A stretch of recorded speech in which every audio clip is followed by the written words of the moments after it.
Hi, everyone. Welcome to this week's edition of On the Park Bench, brought to you by the Congress for the New Urbanism. We started this kind of at the beginning of the pandemic to create a platform for members to come together to discuss, engage, and debate about the issues that we're facing as a result of COVID-19, the pandemic, and the resulting economic downturn. I'm going to share my screen right now, which I should have done earlier. Oops. So this is a weekly series. After today's webinar, we will upload a recording and it will be available within 24 hours. And we've had hundreds of views on each of the different webinars. I want to remind everyone that we are shifting from an in-person Congress, deep sigh, to in a virtual gathering. We are shifting almost all of the sessions online. And that's one of the reasons why we wanted to do the On the Park Bench, to get members accustomed to participating in sessions, asking questions and answers, asking questions and getting answers, and dialoguing with members as we move into our CNU 28, a virtual gathering. We're also going to have a lot of information about the Twin Cities. So if you haven't registered, please do at cnu.org/CNU28. Today is a very special webinar because Todd Zimmerman, the co-founder of Zimmerman, Volk and Associates, a 20-year member of the CNU National Board, a longtime friend of CNU, and an overall kind of national treasure, will be moderating and facilitating today's webinar. So now, Todd, I'm going to turn it over to you, and have a good time, everyone. Thank you, Lynn. I'm impressed with who I'm supposed to be. Today, we're going to talk about something that might be considered the upside of the coronavirus, which you cannot spell pandemic without panic. This is not going to be forever. It'll be for a long time, but not forever. I'd like to introduce my fellow panelists, my park bench folks. First, Louis Nequette of Nequette Architecture and Design in Birmingham, Alabama. Louis was introduced to the new urbanism when he launched his firm in 1999 and designed the first commercial building, a beautiful stone firehouse, in the Mount Laurel new traditional neighborhood outside Birmingham, Alabama. Since then, his work has ranged from downtown infill mixed-use buildings and multifamily buildings in new town centers to student housing villages and new residential neighborhoods. Now, clearly a dedicated urbanist, Louis is focused on creating new solutions for community building in this century, one of which is a set of rental neighborhood patterns, which we will discuss. Our second speaker will be Jerry Reimer from Urban Village Development in Omaha. Jerry has worked in the US and internationally for a range of companies like Honda Research and Development, EDS, Omnium Worldwide, and Deloitte & Touche, and assignments with revenues ranging from 40 million to 16 billion. But for the past 15 years, Jerry has built, renovated, and managed apartments in West Omaha and now devotes all his time to real estate development. His firm builds and manages apartments and has a current portfolio of about 1,200 units. I hope Jerry, when he follows Louis, will explain how he drew inspiration from New York City old law tenement buildings he found in Omaha, clearly far outside the jurisdiction of New York's 1879 Tenement House Act. Our final speaker, who I will add is about a half century younger than me, is Tara Gupta, currently in DC. Tara is an interdisciplinary artist and environmental and social entrepreneur. Currently an MBA candidate at Georgetown, Tara has already created two significant initiatives: mapcollective.com, a world map set up to track humanity's impact on Earth by visualizing data from carbon metrics to supply chain flows, and Anamakos, essentially a multi-state collaborative sustainable development entity she launched with Earth House, a zero-waste co-living triplex when she was still a Rhode Island School of Design undergrad. I trust Tara will clue us into the millennials and iGen's changing attitudes toward ownership and wealth creation. I am now going to introduce this topic and set the stage.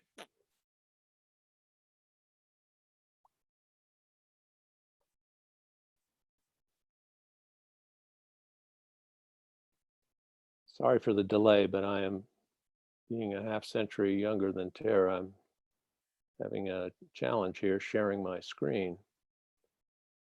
There we go.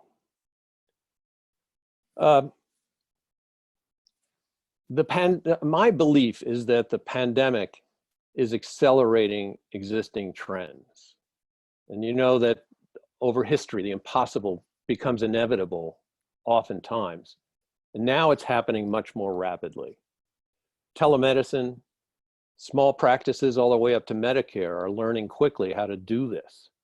And some of which is based on experience learned in Africa. So we're learning from a third world experience. Telecommuting, but as you can see here, notably not daycare or family leave. Remote learning. This is great for students age 4 and 5. The efficiency declines when you get to middle school, and then it's probably a total disaster at high school and college, as the universities have to learn from University of Phoenix, which is an upside down world. And finally, a phenomenon spurred by millennials and iGen's propensity to dine out rather than dining in, the ghost kitchens, this strange marriage of tech and dining. This is a ghost kitchen in my city, in Lower Manhattan, that is not a restaurant, but it flies on the internet as 6 different places to dine, with people charging around in those silent electric bikes. So you order and you don't know that it's coming from a place that's also serving Indian food, Chinese food, Italian food, and so on. And then of course there's delivery in a broader sense. Here you see over on the left of your screen the package delivered untouched by human hands. These robot dogs. Robot pizza delivery, of course, works beautifully in walkable neighborhoods. That's a Domino's being delivered in Amsterdam. And you don't have to tip the robots.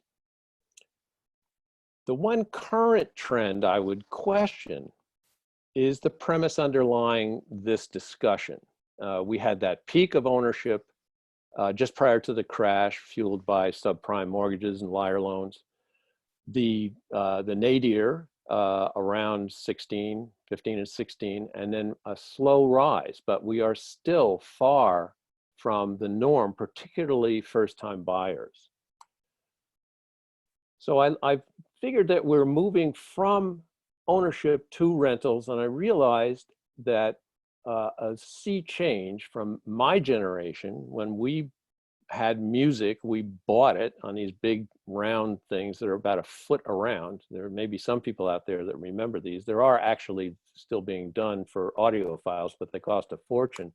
The change now is from ownership to subscription, $10, $15 a month, depending on your plan, and you've got access to virtually everything ever recorded. Then there's the connected autonomous vehicles. When they become the norm, the second largest purchase for most households will no longer be owned. Sure, you know, there's the wealthy who will have their bespoke Teslas and Rollses and so on. But for most people, it'll be a membership in a fleet at the level that you're comfortable with or want to have. But we will subscribe, we will not own. Housing. This is our field. This is what ZVA does.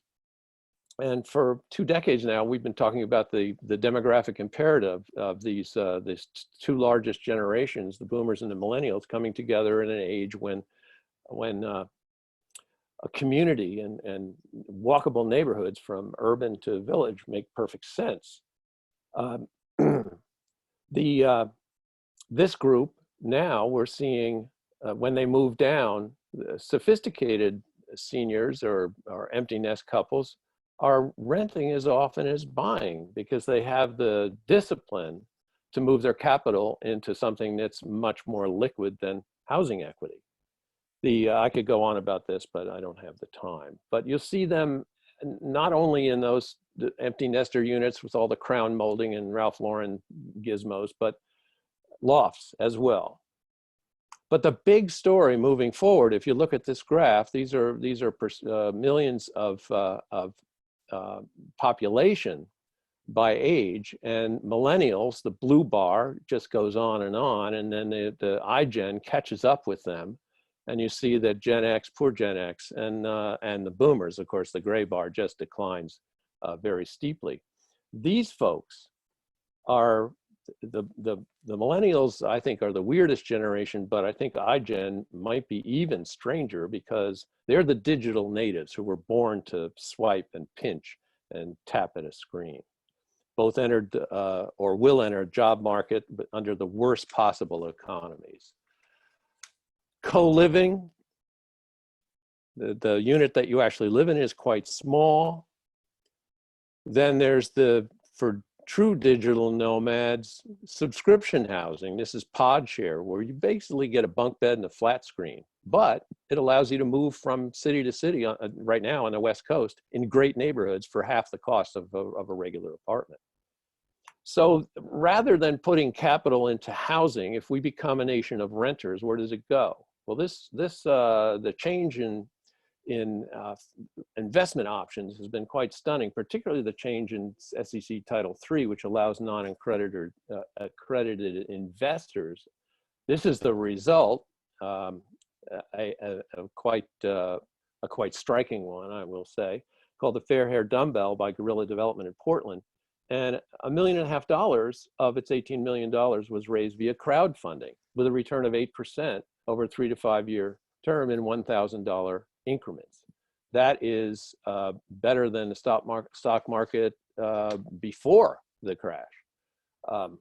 So that sets the stage for Lewis, who will help us understand what these things will look at, the new living for rental communities. Lewis? Thank you, Todd. So where I'm going to take it is try to walk you through a little bit of what we've seen happening in the last number of years toward this trend. Our firm, our group is, we might have gotten our start being able to design community solutions, residential for definitely the upper end product offerings. But over time, we've become more and more motivated to find innovative and attainable, creative ways to affect the mass housing market and be able to bring more sustainable and desirable communities to the whole middle class. And that's a pretty large undertaking. To us, it started with really diving deep into the housing market itself. So we've been slowly trying to, motivate the market housing sector to do better, to create more sustainable and motivating product over time. So I'm going to share a screen and walk you through a little bit of what we've been up to.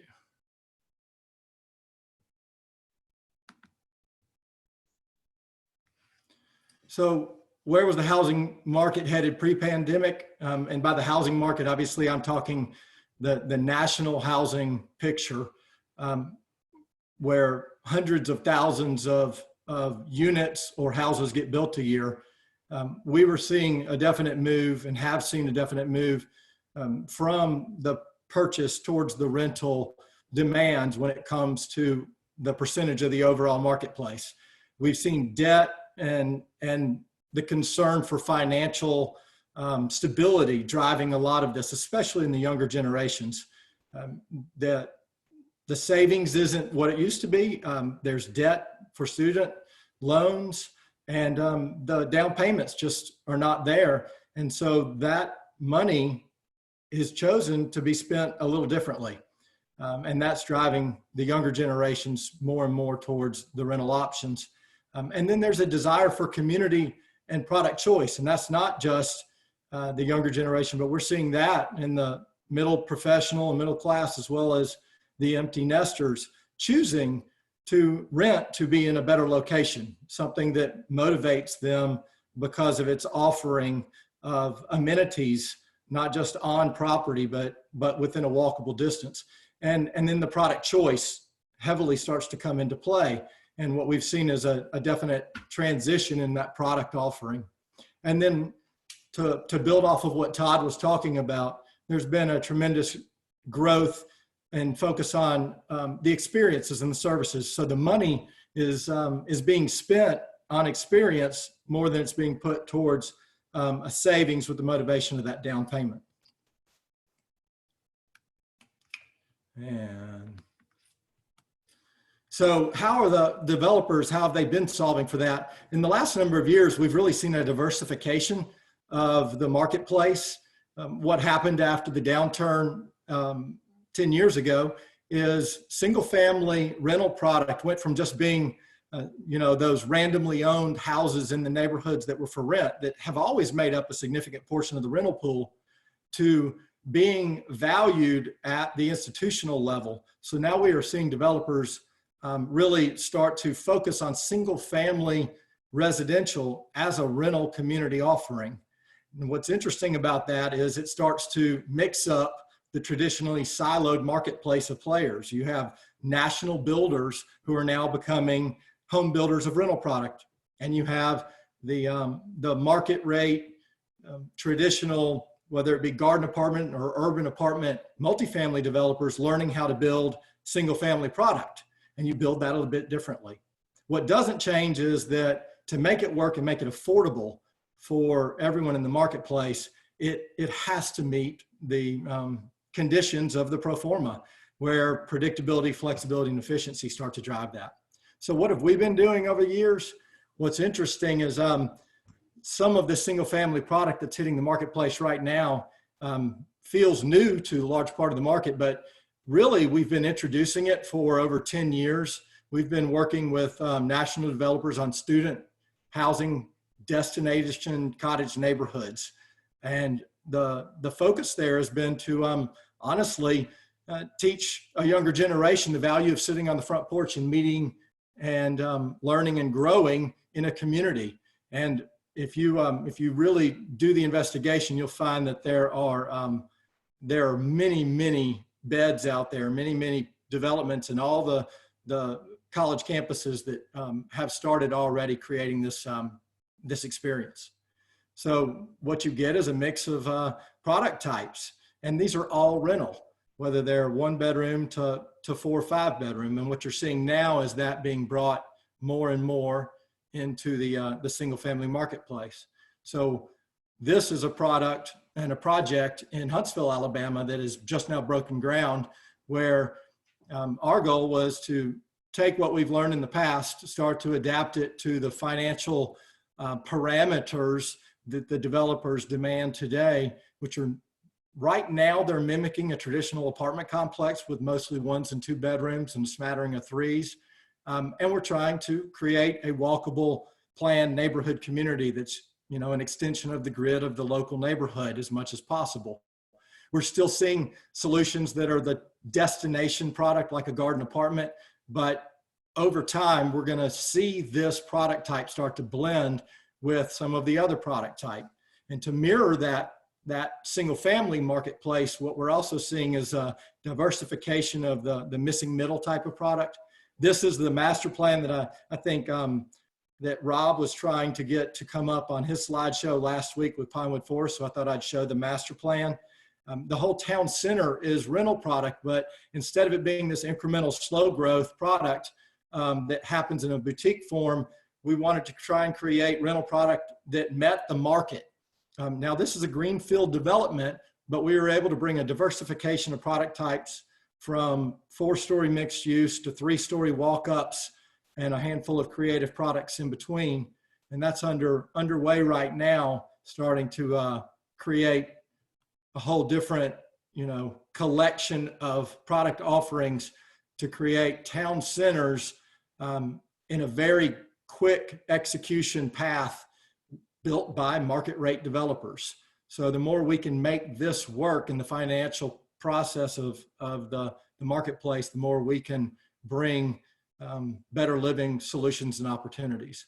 So if you have in this kind of prototype concept a few blocks of that multifamily that could then be easily grown into the missing middle product or the cottages that grows into the single family, whether it be single family rental or even for sale, and eventually into completely larger scale and more diverse product. We can start to bring models to the housing marketplace that starts to give the opportunity for more people to experience that choice of robust product offerings in a rental community that can complement a for sale product or even grow into more diverse single family rental product as well.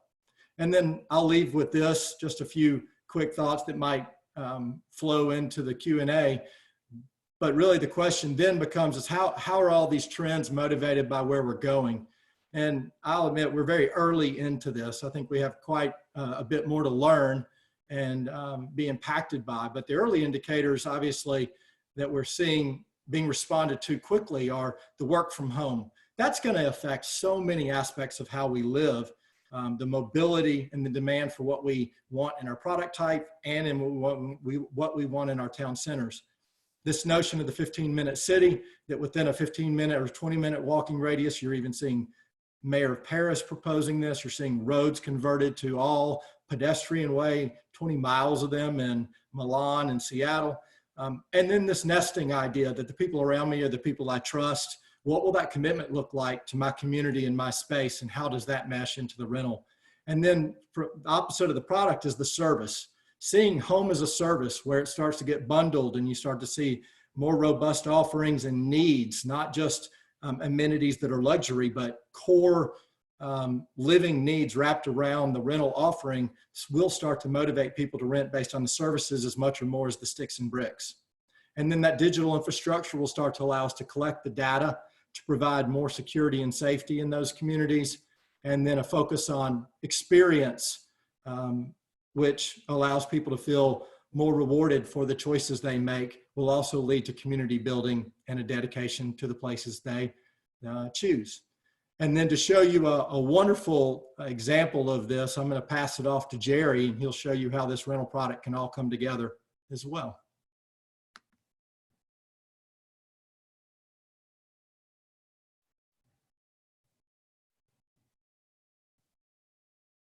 Jerry, you got it?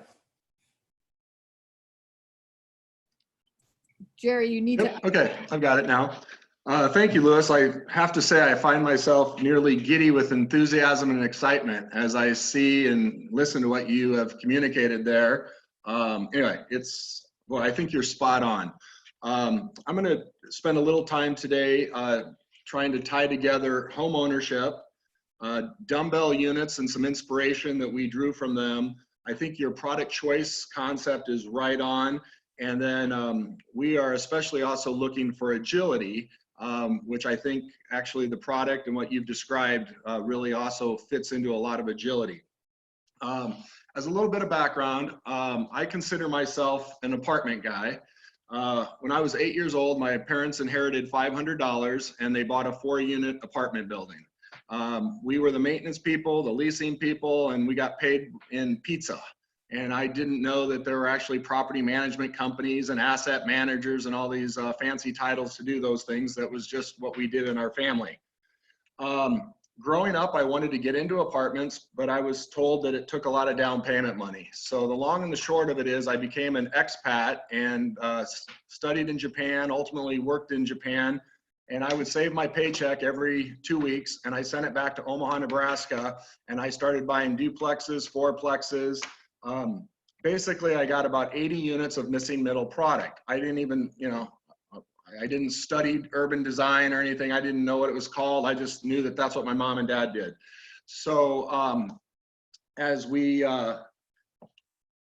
I aspired to get out of corporate America, I'm going to switch gears here a little bit. I made a leap in 2008. And I started a company that's called Urban Village, which is our product that is in an urban setting. We also then have a product that we call Urban Waters, which is our product in the suburbs. But in 2008, we took a 6-block radius in an urban core around some good job centers, and we started buying duplexes, fourplexes, and eightplexes. and we started gutting them and doing a complete gut rehab.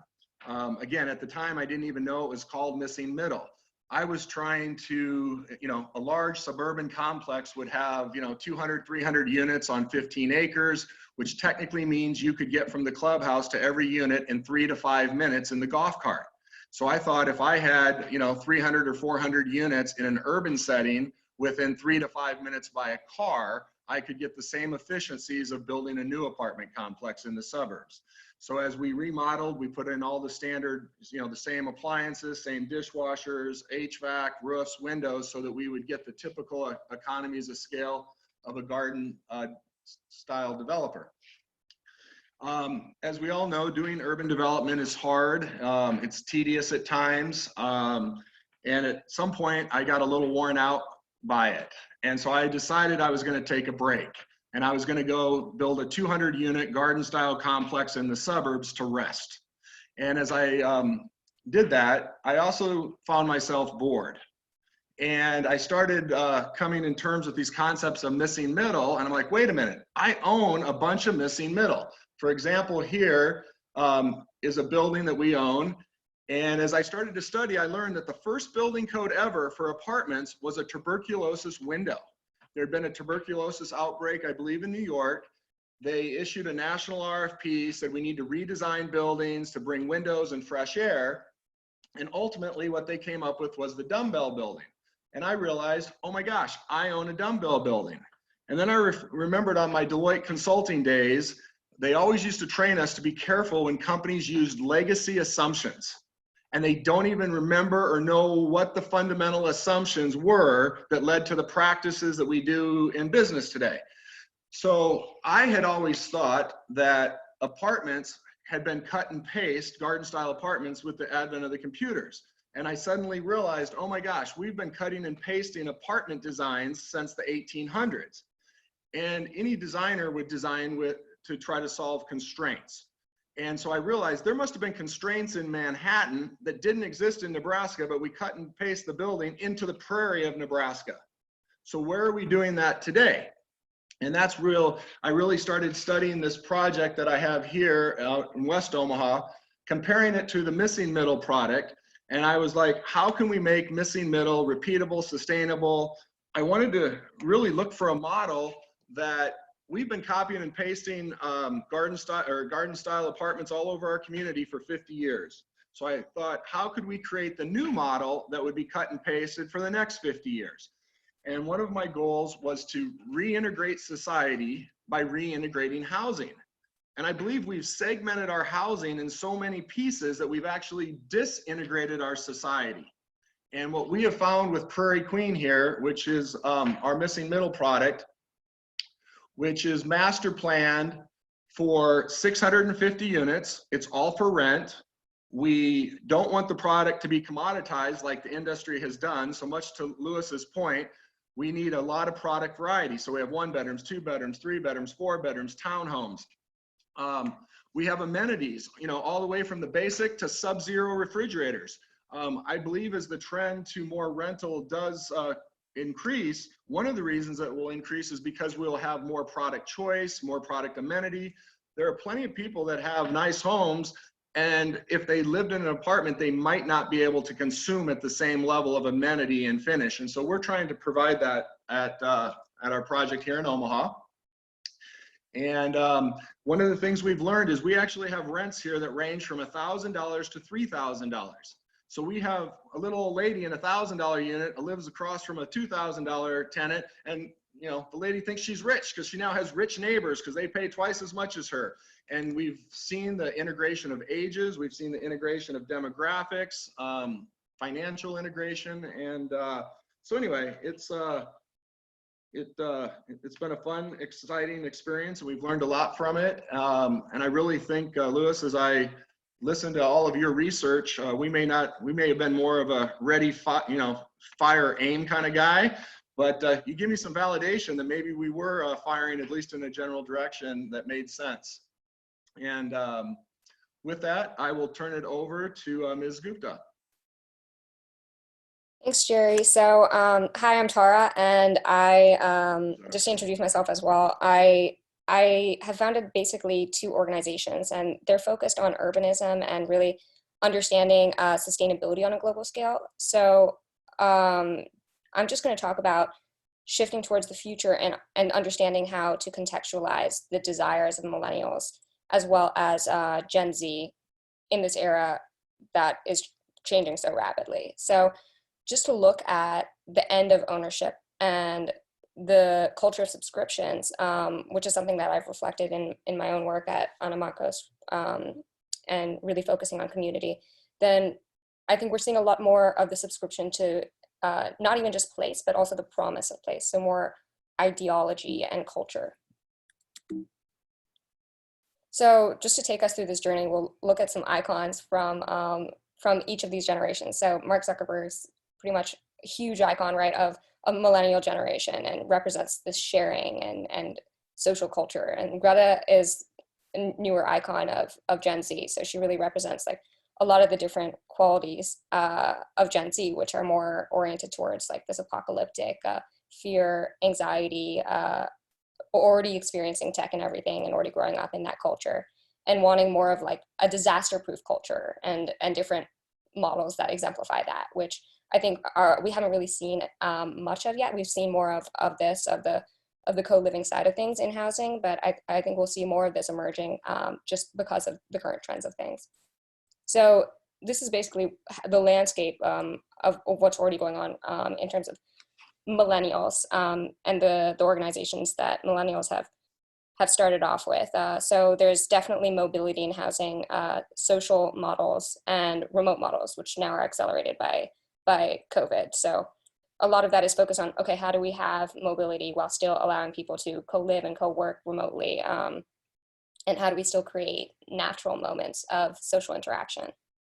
So one of these models is Selena, and they have a network of hostels that is based, it started in Central America, but it's really spread into a global hostel network. And they actually don't own most of their properties either. So while ownership has shifted away from the individual, it's also shifted away from the company in terms of Selena is a management company, and they operate mostly on partnerships. So the scaling strategy of management is such that it doesn't rely on ownership either. So this organization is interesting because they've really exemplified co-living and co-working, and we'll see if that is a resilient model and one that can last through COVID-19 and beyond. So another exemplary model of this and fast scaling model of this is Sonder, which has only been around for about 7 or 8 years. So it's pretty interesting to look at how they're handling this right now as well, and how they also have sort of shed this concept of ownership for the company. And so they're taking on some ownership of development or some responsibility for development, but is more on the side of renovations. So it's not really as much, it's not like they need to own their properties, and that's actually been really tactical for them to scale. So a hyperbole of this is actually so common, one would say now, that this artistic model, New Elam, was developed as part of the, I think it was the Berlin Biennial. It was an artistic project by a Sri Lankan artist. And so it's really just based on how tech is integrated into management now, how tech has become, how it has really made its way into real estate, and it's specifically into housing that's targeting millennials. So it's this idea of the cloud-based home, a home that doesn't even really exist. It's just the culture of a home, and people subscribing to that itself. And it's interesting to position that then in the context of COVID, because what happens when you don't have that kind of stability? How are you really going to connect with place, or what is the place that you're connecting with at that point? So if we're looking at these management-oriented companies avoiding ownership and favoring partnerships, then who really is taking responsibility for ownership? Who's owning? So again, we can go back to the growing influence of tech, and we can look at the benefits of ownership and specifically the wealth building opportunity there. And that can be democratized through tech. And so tech also plays a major role on the financing and the ownership side of things, which is exemplified in Fundrise, which is a hugely successful e-REIT that really started just with one project based in Washington, D.C. and has scaled since then. And they have really shown how ownership can be transformed and how it will continue to be transformed. So then on the development side of things, like we can ask the question again for development. We've covered management, we've covered ownership and financing. So then who's taking responsibility for the development? And when we look at the context of today and how Gen Z specifically is entering the world, and how millennials also are just like they've created models that now are facing these problems. So if we look at this context, then we can sort of come to the conclusion that resilience is the most important thing for development to be focused on. So that is a major job that still has to be done. And so it makes most sense for development to focus on preparedness and really integrating different essential resources. And so rainwater harvesting, food forests, gray water recycling, all these different elements that you can see in examples like Earth House, or in examples like Earth Ships in New Mexico, and different more sustainable models. And adaptive reuse as well for changing times. So adaptive reuse for sort of in and out of crisis, in and out of different types of crisis, but different types of situation, whether or not like before, during, after crisis. We don't have many effective models that have really looked into crisis response and preparedness. And so this is one way that development can really change a situation from the good days to the bad days, or vice versa. So just in summary, to look over this and how resilient crowd finance booking-based housing might look in these three branches, and as we shift towards the future, we can say development's role is resilience, ownership's role is wealth building, and management's role is culture. And so that's something that I've experimented with too in the founding of Anamakos and in a triplex up in Providence. So we've really focused on the resilience part of redevelopment being tactical with our material reuse, and then also on the culture orientation of management. So focusing on zero waste and sustainability as a lifestyle change communally, and working on co-living as well, and experimenting with different hierarchies and different models there. So back to Todd. Thank you, Tara. This has been an interesting progression. We see now new rentals used to be available only in a monoculture. The pod of housing, typically the A units out beyond the Beltway, and the former A units became B units, and the former B units became C units. Now, the ability to have rental housing in a fine grain mix, one would hope sustains the value that an A property like Prairie Queen stays an A property forever. So I see this as an interesting progression. And then the idea of moving from ownership to rental to subscription, which then begs the question of what are the capital uses other than home equity? And you have a whole segment of society that essentially, through a variety of mechanisms, some of them quite malignant, some of them just happenstance, have been precluded from the wealth building that the white middle class has been able to do in America for a century now. So what happens to them? I don't know. We have 4 questions so far. The first is a really fundamental one that I probably neglected to mention in my opening, and that is from Kate Coburn, who wants to know if these trends toward rental are more a desire or a necessity. And I think that there are a significant percentage of folks who desire the flexibility. The necessity part comes into it, as Lewis mentioned, the student debt, the inability to get a down payment, and as I said, the lousy job market. But the older folks who have the equity, more sophisticated ones are choosing to move down. And also those younger folks who have the ability to buy, but don't want to buy in the neighborhood they can afford because it's an auto-oriented joint out in the suburbs, as opposed to the neighborhoods that they had spent their courting and early coupleship years in the cities or small towns or villages, historic villages. Anybody else want to take a swing at that one? I will. You know, we've even heard from some of the other larger developers focusing on single family rental that they're learning that they are getting renters who want to invest in a community, move in their family, get them in the school system, and they end up keeping them until they have accumulated the savings to then be able to buy a house in that same community. So they're choosing the location, then they're choosing to rent to be able to be there, and then transitioning to ownership at some point currently.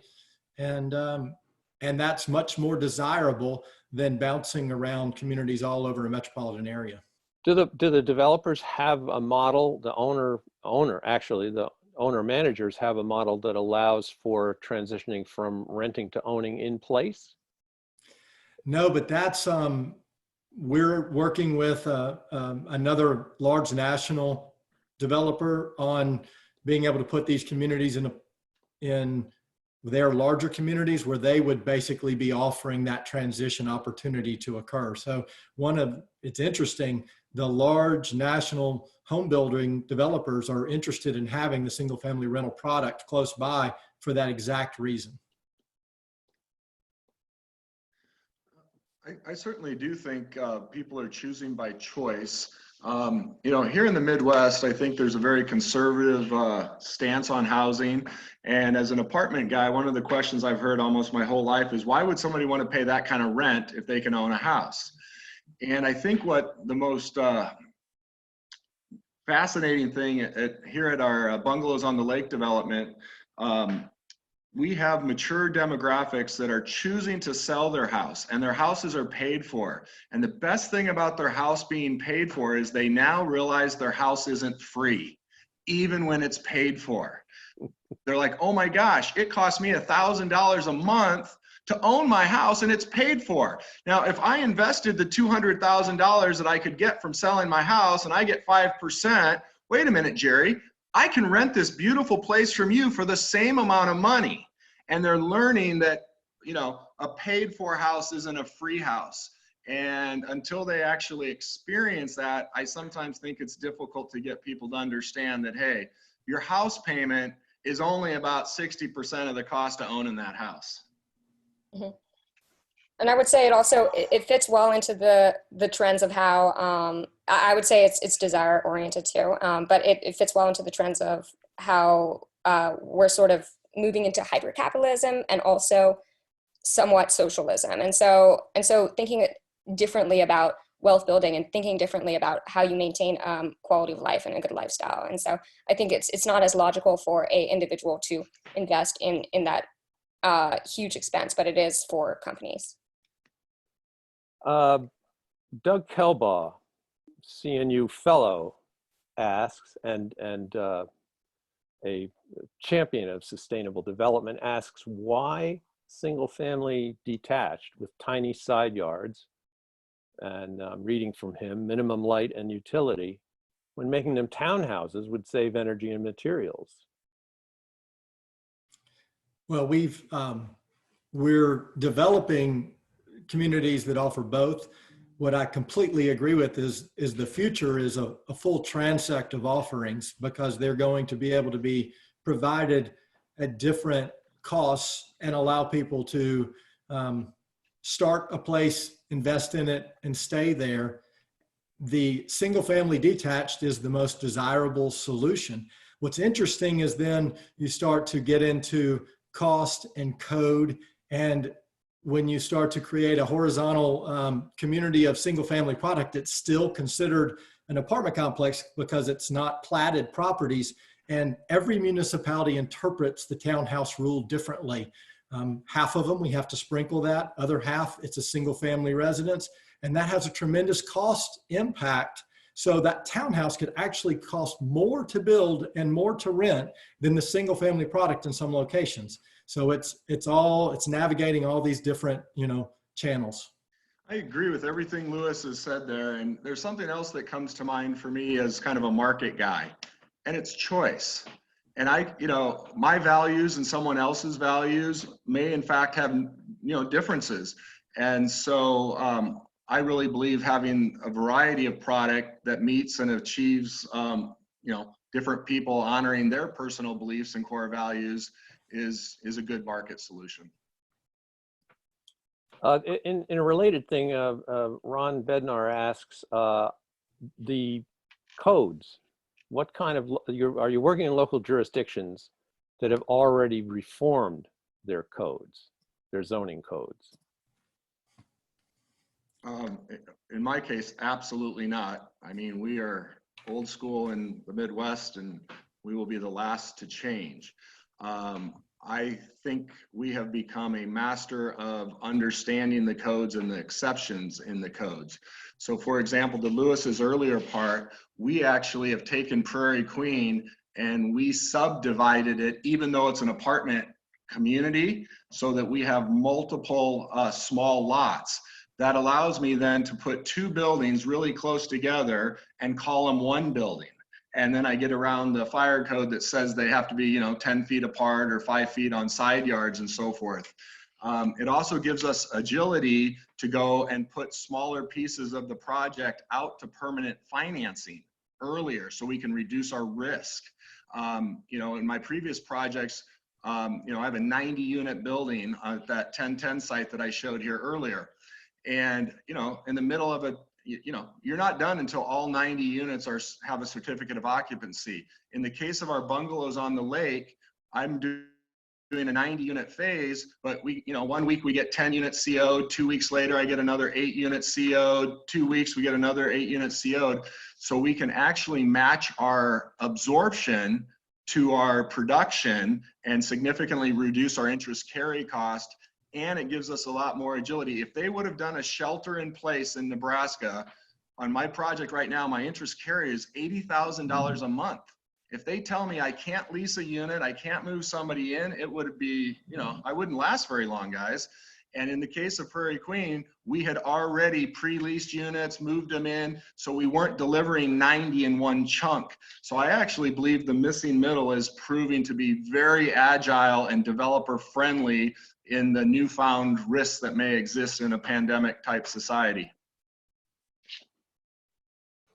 Tara, I have a question for you from Marina Khoury, a longtime CNU member and master architect and charrette leader. She says, I am a lost Gen X, but I have traveled and lived in many cities and towns. I settled in my community because I wanted to form a community, contribute to it, and make a difference in my community. How can the subscription model provide the younger generations with that sense of belonging and the making of enduring friendships? And before you answer, we also got not a question, but a statement from Alaham, who says the acceptance of the concept of ownership and its transformation into partnership is a cultural matter. In many countries, ownership equals a sense of security, especially in communities where there is no pension after retirement. Ownership creates a sense of community in contrast with partnership or rental. So I would say that just in these models already, the way that they have addressed it is through tech, is through basically a lot of younger generations make friends through tech, right? And have been doing that since they're kids. Like I remember I was making, even when I was little, I was making friends through, like you make friends through your games. And my cousin, then he makes friends through like different video games he plays. So the remote issue is not as much of a problem. And also moving quickly is not as much of a problem because you have a strong connections to that community through that mechanism.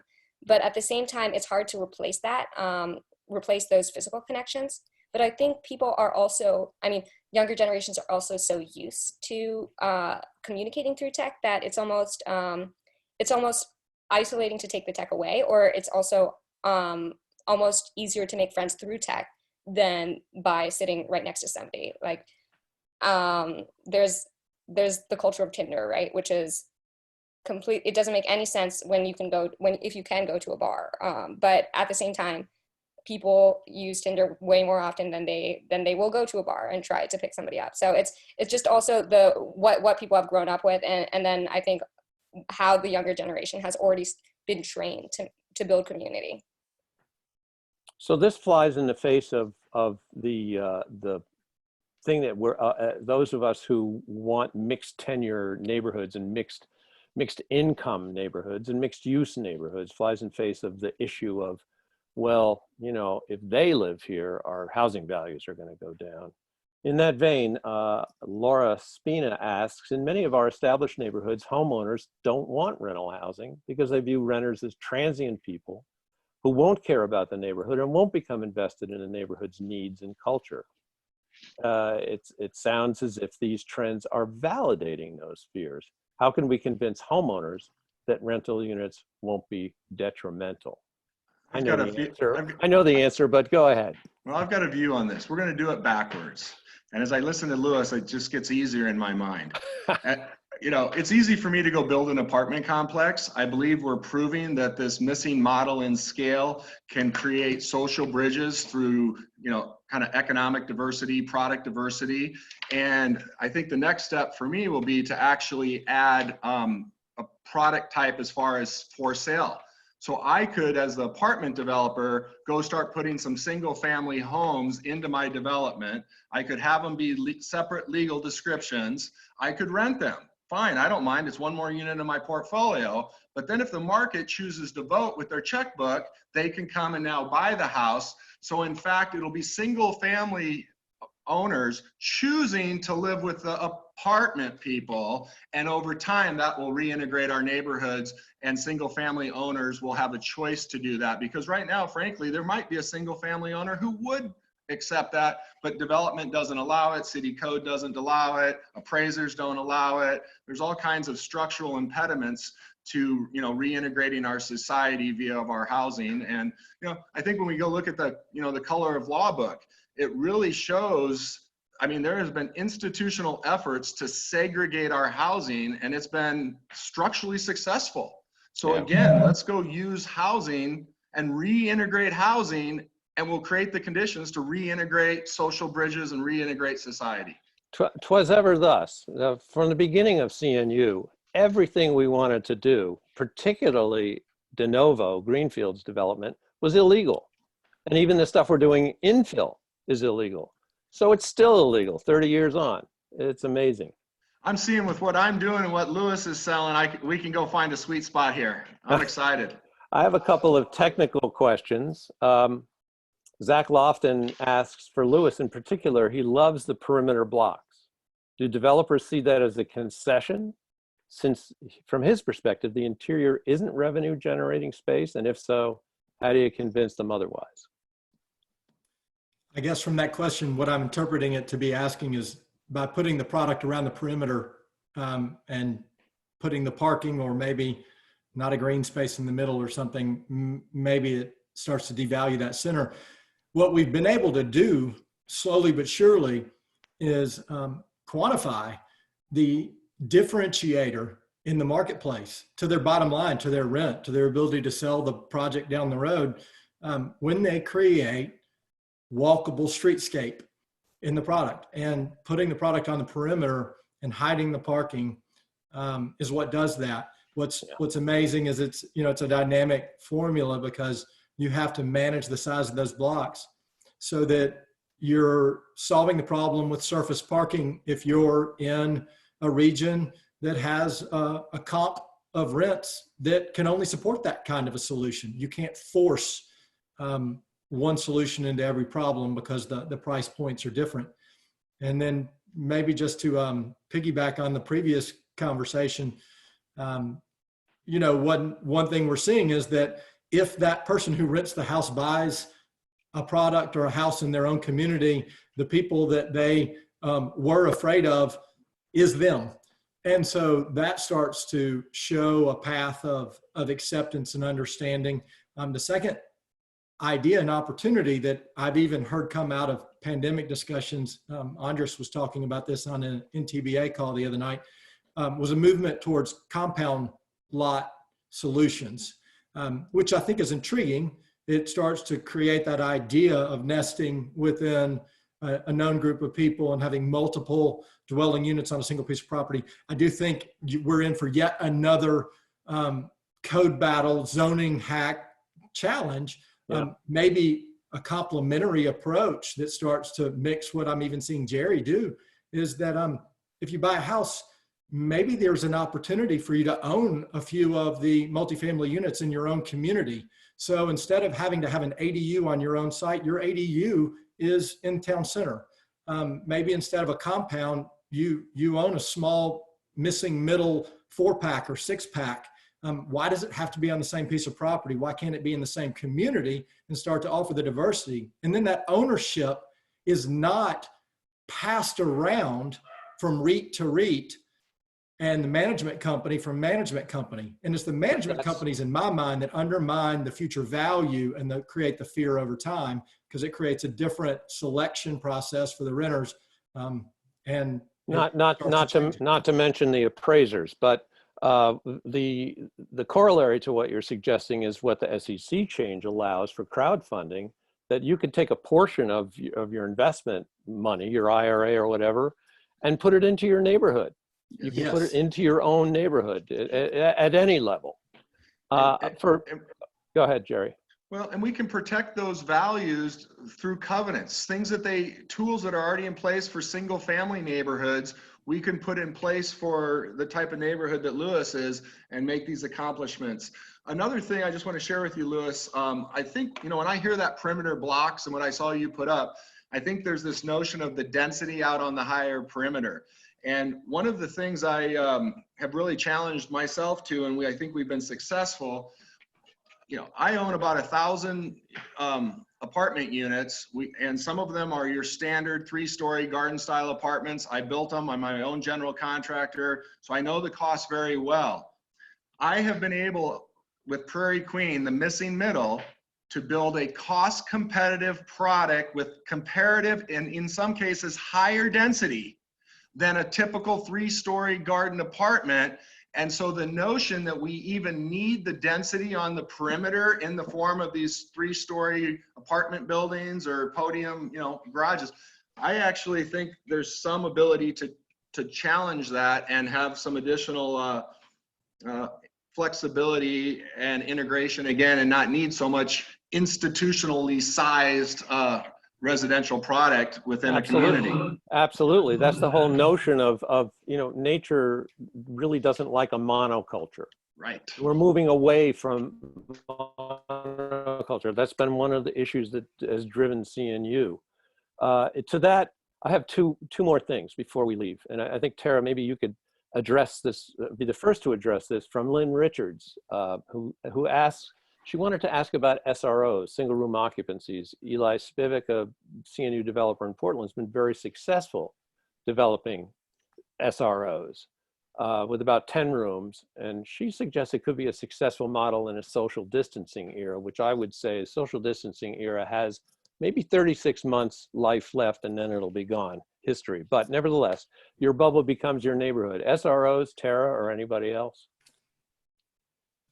Well, was she saying that it would be successful or that it would not be successful? No, she's saying that Eli Spivak is doing SROs in Portland, and essentially Earth House is kind of like an SRO, right? A single room. Yeah, occupancy. I think especially when they are when they're designed more like a house or like Missing Middle, then it does make people feel that community better, and it does address the social needs in this time. But it also presents a lot of challenges for social distancing or for an era where we might be dealing with multiple pandemics, because there's a lot more coronavirus out there. And so I don't know, I think there's like one of the issues we definitely faced there was that people just live differently. And so that's all heightened. That's all heightened when you're in a space like that, but that's also heightened in a time like this, where you might have an immunosuppressed person, or you might have someone who has accessibility needs. So there's just all these different problems that I think get exacerbated by that in one way. In the social way, though, it's definitely helpful.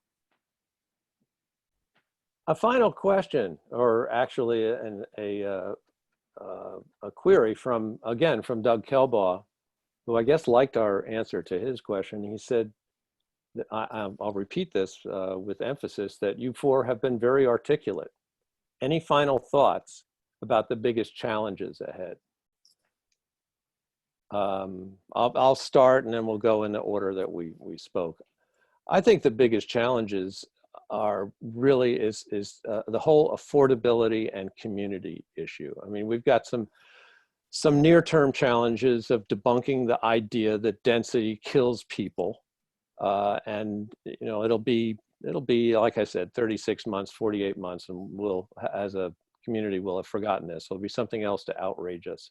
But housing affordability, really more importantly, neighborhood affordability, providing everyone the opportunity to live with dignity in a neighborhood that gives them access to parks, open space, good schools, food security, all of those things, whether it's rental or ownership. We failed miserably at that, a country that hasn't had a housing policy since the Nixon administration. This is a challenge that's been ongoing. It's just going to get exacerbated with the economic and cultural problems facing the millennials and the iGen. Louis? I'll echo a bit of what you said. I think the biggest challenge we're going to face coming through this is how to accomplish these visions and goals in a way that's affordable, that's attainable for, we're not talking about the entire middle class. I mean, you look at it, there's hundreds of thousands. There were going to be 400,000 multifamily units put on the market this year. Actually, it was up to 500,000 in January, and it dropped back down in its projections. That's a lot of housing. And so for it to meet the appetite that our population demands, and be also attainable and community oriented, it has to be executable. It has to be something that the marketplace can start to provide. So finding that intersection through innovation and creativity is going to be the opportunity I see coming. And what I'm very excited about, and listening to Tara as well, is that I think the innovation is not just going to be in the traditional form, which was always about the product and the process and the development, but it's going to also become in how we can convey it, how we can finance it, what kind of robust services and opportunities can make it more attractive and affordable as well. And that creativity is going to create hybrids of solutions. As Americans and as capital solution providers, it's what we've done for a long time, and I believe we can do it. Jerry? Yeah, I think, I think the risk is that housing has become politicized, and specifically related to apartments or multifamily. And you'd mentioned earlier that Class A product becomes Class B and Class B becomes Class C. And I completely agree with that. And so to attain a cost attainable product, a cost effective product, when we start restricting Class A product, we are really restricting affordable product for 10 years from now. When we started Urban Village in 2008, we went into a neighborhood and we were the most expensive on the block. And people were grateful that we were investing in the neighborhood. And then we hit a phase where our success, started bringing out some folks that are, affecting the neighborhood. Now housing isn't affordable, which in fact was not the case. There was tons of products still in the same price range as before we started. Our product now, 12 years later, is, we have 1 bedrooms that are very, very nice for $750. They're super affordable. And now we look like the, very middle of the road guy on the block compared to build the same product today in that neighborhood. I'd have to have $1,200 rents. And so when we criticize the new construction because it's not affordable for a certain segment, it will become affordable.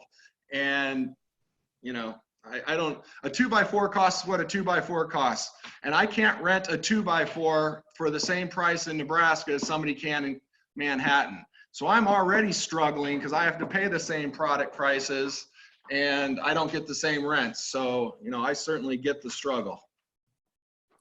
Tara, finally, from the generation that's going to be have to live the longest through the coming challenges.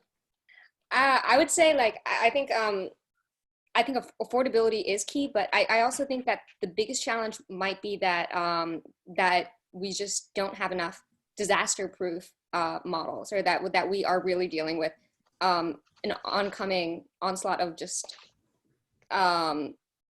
black swan events and different disasters that we can't really foresee. And we're going through one right now, but we also, like, climate change has really set us on a course for, even if we make all the changes possible or somehow manage to achieve even greater level of emission drops every year this decade than COVID has provided, then we'll still be on a course for grand climate disaster. And so we really have to, like, figure out ways to integrate resources into our housing and really prepare for black swan events, even though they're defined by the fact that they surprise people.